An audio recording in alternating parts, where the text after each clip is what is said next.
E aí, tudo massa? Eu já falei sobre isso aqui algumas vezes no canal, mas eu vou tocar nesse tópico de novo porque eu acredito que ele é importante e vale a pena ser mencionado novamente. Qual a parcela de culpa das igrejas evangélicas, incluindo as igrejas tradicionais, as igrejas de denominações históricas, reformadas, no bolsonarismo? Bolsonarismo é esse que desembocou na invasão e depredação do Palácio do Planalto, do Congresso Nacional e do STF. Qual é a parcela de culpa dos cristãos nisso tudo? Já que esse movimento se diz nacionalista cristão. Ora, a coisa mais fácil do mundo é a gente rechaçar de cara e dizer: ah não, mas eles não são crentes de verdade. Eles não são cristãos. Essa é a famosa falácia do falso escocês.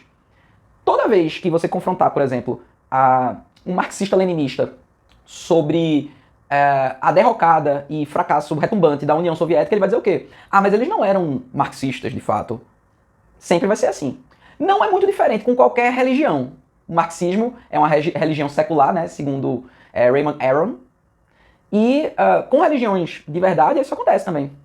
Às vezes até eu me pego fazendo isso. Eu bebo muito de uma matriz social-democrata e social-liberal. Vez ou outra, quando alguém esculhamba os liberais no Brasil, eu tendo a passar um pano, a relativizar e dizer: ah, mas eles não são exatamente liberais.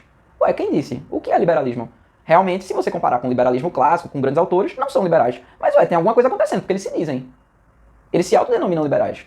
Talvez seja uma questão, né, de aderência de conceitos, de história das ideias políticas. Enfim, fato é que vivemos um momento onde os cristãos, os bolsonaristas, né, eles se dizem parte de um movimento a favor da família, né, de um movimento cristão nacionalista, e isso diz, no mínimo, alguma coisa sobre o tipo de teologia que tem sido consumida aqui no Brasil. E que teologia é essa? Geralmente é muito comum autores, né, como Franklin Ferreira, Nicodemos e até, pasmem, autores ultracatólicos que esculhambam a tradição calvinista, como, por exemplo, o finado, graças a Deus, Olavo de Carvalho. Então, é isso que se consome, no geral, nos seminários por aí. É esse o perfil daqueles que se formam para ser pastor no Brasil, consumindo esse tipo de junkie food teológica. E aí, a gente tem um problema sério, porque essas pessoas despejam concepções extremamente etnocêntricas, colonizadas, com subtexto, inclusive, por vezes, racista, né? Aqui na política local brasileira. E aí a gente tem a imitação, né, daquilo que a gente vê no cinturão da Bíblia nos Estados Unidos. A gente vê uma imitação fajuta do gospel norte-americano. Lá nos Estados Unidos, geralmente tem uma divisão. Os analistas dividem entre as igrejas negras, né, as igrejas do norte, entre o evangélico negro e o evangélico branco. O evangélico branco nos Estados Unidos, ele tende a ser muito mais conservador. Conservador, na verdade, é o termo ruim. Conservador não, eles são reacionários mesmo.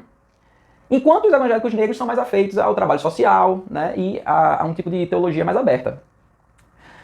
No Brasil, geralmente a divisão não é entre, evidentemente, evangélicos brancos e negros, mas sim entre evangélicos neopentecostais e evangélicos históricos, tradicionais. No entanto, se a gente olhar os dados, houve uma convergência nos votos dos evangélicos como um todo em relação a Bolsonaro. A gente viu posições estarrecedoras de apoio a um presidente francamente anticristão por parte não de figuras caricatas da Assembleia de Deus, mas de pastores da Igreja Presbiteriana, por exemplo. Inclusive, um deles se tornou ministro do STF, o André Mendonça. Outro que disparou uma arma num aeroporto, né? Milton Ribeiro, também pastor presbiteriano, ligado ao centro de formação dessa inteligência neopuritana, neocalvinista. Milton Ribeiro foi ministro da Educação, sem nenhum tipo de experiência, de fato, nessa pauta tão importante, né? Então, existe uma parcela de culpa clara nas igrejas, por conta da teologia que é passada, por conta da visão de uma suposta redenção da cultura, por conta da visão de falsos conceitos como ideologia de gênero e da criação artificial de um falso pânico moral, né, que tomou conta das pessoas. E com medo, elas votaram num cara que não tem nada a ver com o evangelho, mas que se disse o representante desses valores. Na verdade, quando a gente estuda a fundo, nenhuma ideologia secular ela se encaixa exatamente no evangelho, né? Incluindo aí o nacionalismo, isso é bem óbvio, a pretensão do cristianismo é universal, perpassa fronteiras, incluindo sim o socialismo no seu padrão de ouro, né? Na sua visão clássica marxista, mas também o conservadorismo, também até mesmo o liberalismo, né? Que foca muito no indivíduo, enquanto o cristianismo tem uma tradição comunitária e coletivista forte também. Mas no Brasil e nos Estados Unidos a gente vê como se ser cristão fosse ter um perfil político super bem definido. E esse perfil seria de direita ou de extrema direita. Então existe uma parcela de culpa clara. E muita gente nega isso. Quando a gente conversa com pessoas ligadas às instituições tradicionais, há aquela velha e boa passação de pano, não existe arrependimento, não existe nenhum tipo de reflexão sobre o grau de idolatria que se viu em relação à política, né, dentro das igrejas. Isso por conta de perdão fiscal do presidente, isso por conta de questões da esfera material mesmo, né, que eles disfarçam num discurso fajuto de espiritualidade, a tal da guerra cultural, machonaria, né, aquela coisa de menino veste azul, menina veste rosa, esse tipo de visão tacanha do que é ser cristão. Então sim, existe uma parcela de culpa forte da igreja. É óbvio que eu acho isso. Você provavelmente começou a assistir o vídeo já sabendo que eu ia chegar nessa conclusão. Porque esse é o perfil do canal. Mas é necessário que haja uma reflexão. A gente vê isso por parte de alguns grupos evangélicos, né? Eu gosto muito de Leonardo Gonçalves, por exemplo, que é um cantor gospel que ousou questionar tudo isso. Kleber Lucas e outros, né? Existe também aqueles que, erroneamente, na minha concepção, colocam o evangelho como se fosse de esquerda, que eu acho que também é um equívoco, né? Mas é necessário que haja esse reconhecimento, né? E essa espécie de reflexão e autocrítica sobre em que medida houve uma chancela por parte das igrejas em relação a um apoio político que é frontalmente contrário à tradição cristã. E aqui eu falo da tradição cristã, de fato, né? A tradição cristã minoritária. Como assim? Falo de quem foi contra a corrente.